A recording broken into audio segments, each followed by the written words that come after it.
Ayah dan Bunda di rumah, kali ini saya akan berbagi tips tentang bagaimana mendampingi anak-anak belajar di rumah saat pemerintah sekarang sedang memberlakukan adanya social distancing ya atau physical distancing.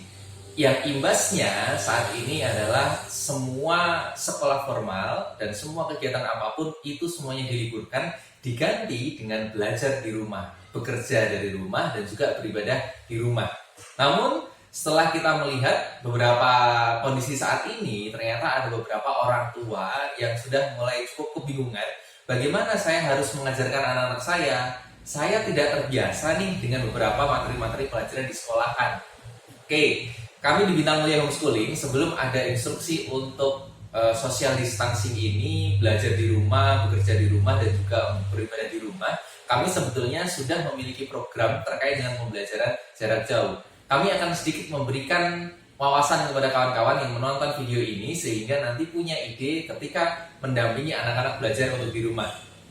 Oke, yang pertama, dan ini sangat penting sekali, kita harus menyadari bahwa apa yang mereka pelajari di sekolahan itu akan memiliki kondisi yang berbeda ketika dipelajari di rumah. Maksud saya seperti ini, ketika seorang anak itu mereka bisa duduk dari jam 7 pagi hingga jam 1 siang ya, kemudian mereka menerima beberapa pelajaran yang memang berganti-ganti, dijelaskan oleh Bapak Ibu guru yang memang sudah pada bidangnya, mungkin mereka tidak akan merasa bosan. Tetapi jika kondisi yang seperti itu kita kopas gitu ya, copy paste dengan sama persis ke rumah, anak itu harus belajar dari mulai pagi hingga siang, terus kemudian mereka nanti berganti mapel, terus kemudian mereka akan bertemu dengan orang tuanya selama pagi itu juga akan cepat bosan dan akan cepat lelah, itu akan dirasakan oleh anak-anak kita. Nah, baiknya adalah bagusnya durasi itu kita pilih. Selain durasi, untuk materi pembelajaran itu juga harus kita sesuaikan. Kira-kira mana yang memang bisa diajarkan dengan buku misalnya ya, kita bisa membaca buku, mengerjakan latihan dengan buku, atau bisa juga mana kira-kira materi pembelajaran yang itu bisa diberikan dengan materi sebuah cerita misalnya ya, atau mungkin dengan sebuah keteladanan yang sudah sering dilakukan oleh orang tuanya di rumah dengan para anggota keluarga lainnya.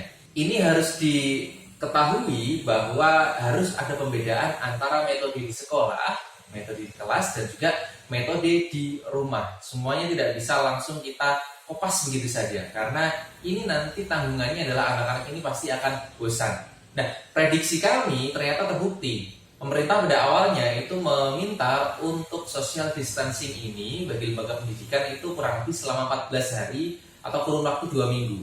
Ternyata setelah memasuki habis di minggu pertama, masuk di minggu kedua, beberapa pemerintah daerah itu memberikan ada semacam waktu tambahan lagi ya, itu hampir 1 bulan kalau boleh saya mengatakan. Bahkan kita ketahui UN itu jadi sampai dihapuskan. Nah, hal yang seperti ini yang harus kita ketahui lagi adalah yang kedua, jika di sekolahan itu mereka mendapatkan tugas, mendapatkan PR, maka ketika kita sedang belajar di rumah, mendampingi anak-anak kita di rumah, mohon jangan diberikan PR.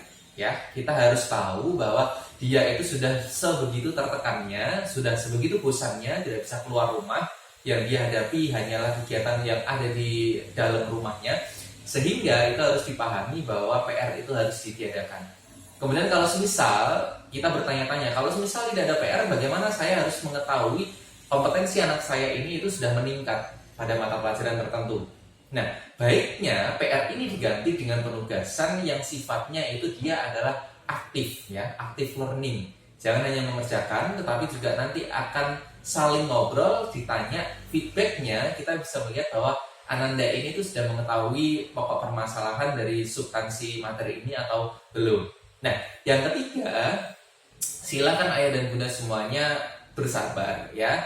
Kami mengetahui bahwa banyak yang mengatakan sering ternyata tugas guru itu berat kan gitu. Nah, hal-hal yang seperti itu baru disadari ketika mereka bertukar peran. Nah, ketika saya memberikan cara bahwa orang tua itu harus sabar, maksud saya adalah orang tua itu harus memahami peran seorang guru. Nah, kita bukan guru, tapi sedang berusaha untuk menjadi guru bagi anak kita.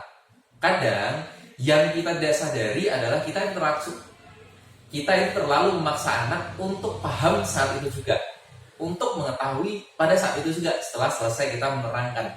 Padahal kalau kita mempelajari tentang ilmu pedagogis ya, ilmu tentang ilmu kependidikan, itu dikatakan bahwa anak itu nanti akan paham pada jangka-jangka waktu tertentu atau pada timing-timing tertentu. Mungkin pada awalnya dia memang tidak paham, tetapi nanti pada saat itu kita sudah intens, memberikan arahan, terus kemudian memberikan contoh, nah mereka nanti ada di timing tertentu, baru masa kepahamannya itu mereka datang.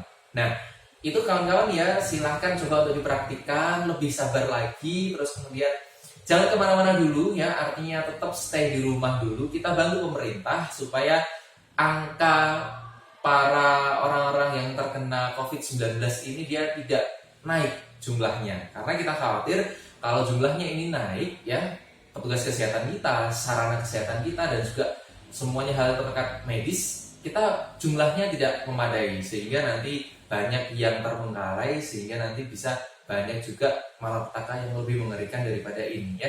Tetap di rumah, tetap belajar di rumah, tetapi juga nanti harus disesuaikan dengan pola-pola yang ada.